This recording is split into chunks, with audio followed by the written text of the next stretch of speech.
May pagpaparinig. Jillian Ward sa totoong estado ng relasyon nila ngayon ni Eman Barcosa.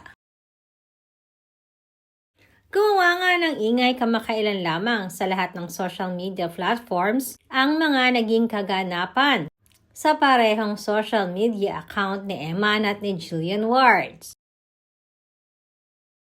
Ito ay dahil nga sa pagdidelete di umano ng dalawa sa mga video at pictures na nai-upload lang nila recently. Nakaagad naman itong kinalaro at sinabing hindi naman talaga ito dinelete kundi nakahide lamang ito sa public. Samantalang isa pang pinag-usapan ay ang naging performance ni Jillian Ward sa All Out Sunday.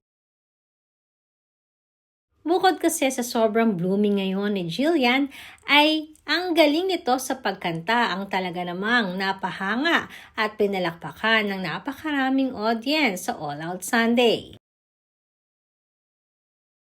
Isa pa ay talaga namang pinagkaguluhan ay ang naging pahayag ni Jillian tungkol sa kanyang love life. Dahil inamin ito na nasa pumapag-ibig era na nga, di umano siya ngayon. Narito at pakinggan natin. Hira ka na ba? Hoy! Magsisinungaling ako pag sinabi kong hindi. Hoy! Bagay na talaga sa'yo ang hashtag natin today, Jillian, na AOS. Lakas mo, girl! Siyempre, invite mo na mga kaayos natin to join this song with you. Ayan mga kaayos, mga kapuso. Of course, thank you so much po to All Out Sundays for having me. Salamat po for giving me the chance to share my song. Sana magustuhan niyo po yung song at tuwing pinapakinggan niyo to, isipin niyo na lang kung sino ba talaga ang nakakuha ng puso ninyo at yung talagang nakasapul sa puso ninyo. Ayun. And yeah, this song is for everyone na pumapag-ibig. Ay, merong boss no?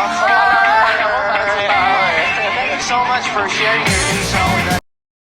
At dahil nga sa naging pahayag na yan ni Jillian, ay hindi naman maiwasan at mapigilan ng mga netizens na mag-isip na ito ay para kay Eman.